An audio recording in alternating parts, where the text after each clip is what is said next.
సృష్టిలో ఎన్నో రకాల పువ్వులున్నాయి. రూపం పరిమళాల్లో ఎన్నో తేడాలున్నా పువ్వులన్నీ కోరుకునేది స్వామి పాదాల చెంత ముకుళించాలని. కానీ అంతటి మహద్భాగ్యం అన్నిటికీ కలుగదు.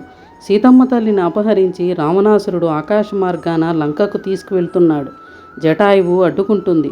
అప్పుడు రావణుడు దాని 2 రెక్కలను నిర్దాక్షిణ్యంగా నరికేస్తాడు. ఆ సమయంలో జటాయువు మృత్యువుకు ఒక సవాలు విసురుతుంది.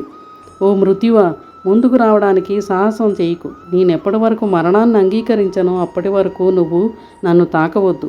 నేను సీతామాత సమాచారం శ్రీరామచంద్ర ప్రభువుకి చెప్పేంత వరకు నా దరిదాపులకు రావద్దు అంటుంది. దాంతో మరణం ఎంత ప్రయత్నించినా జటాయువును తాకలేకపోతుంది.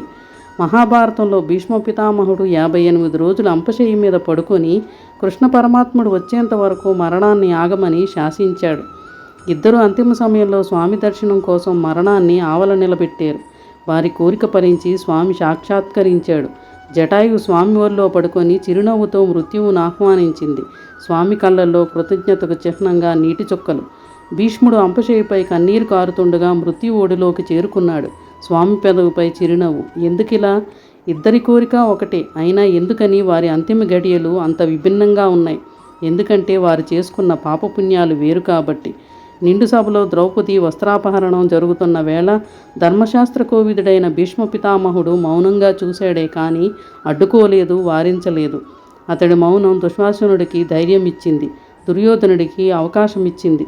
ద్రౌపది ఏడుస్తూ భీష్ముడి సహాయం కోరినా అతడు తల ఉంచుకొని ఉన్నాడు, కానీ రక్షించే ప్రయత్నం చేయలేదు. దీని ఫలితం కోరుకున్నప్పుడే మరణం వచ్చే వరం ఉన్న సంచిత పాపంతో అంపశయ్య పాన్పుగా దొరికింది. జటాయువు జానకీమాతను కాపాడడం కోసం తన ప్రాణాన్ని సైతం లెక్క చేయలేదు. అందుకే ప్రభువు ఒడి పాన్పుగా లభించింది.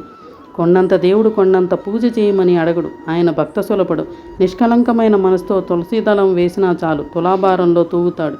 మనమే పాపం చేయకపోయినా ఏమిటి శిక్ష అని కొన్నిసార్లు చాలా బాధపడతాం.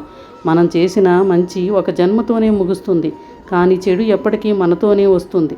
అందుకే పాపభీతి ఉండాలి. కాదు, లేదు, వద్దు అనే 3 పదాలను మన పెదవి దాటే ముందు ఖచ్చితంగా మనస్సాక్షిని ప్రశ్నించుకోవాలి. ఎందుకంటే ఎప్పుడో ఒకప్పుడు సర్వంతర్యామి తన న్యాయస్థానంలో మనల్ని నిలదీస్తాడు. అప్పుడు జవాబు చెప్పకుండా ఉండటం ఎవరికీ సాధ్యం కాదు. అందుకే ధర్మనిరతి అవసరం.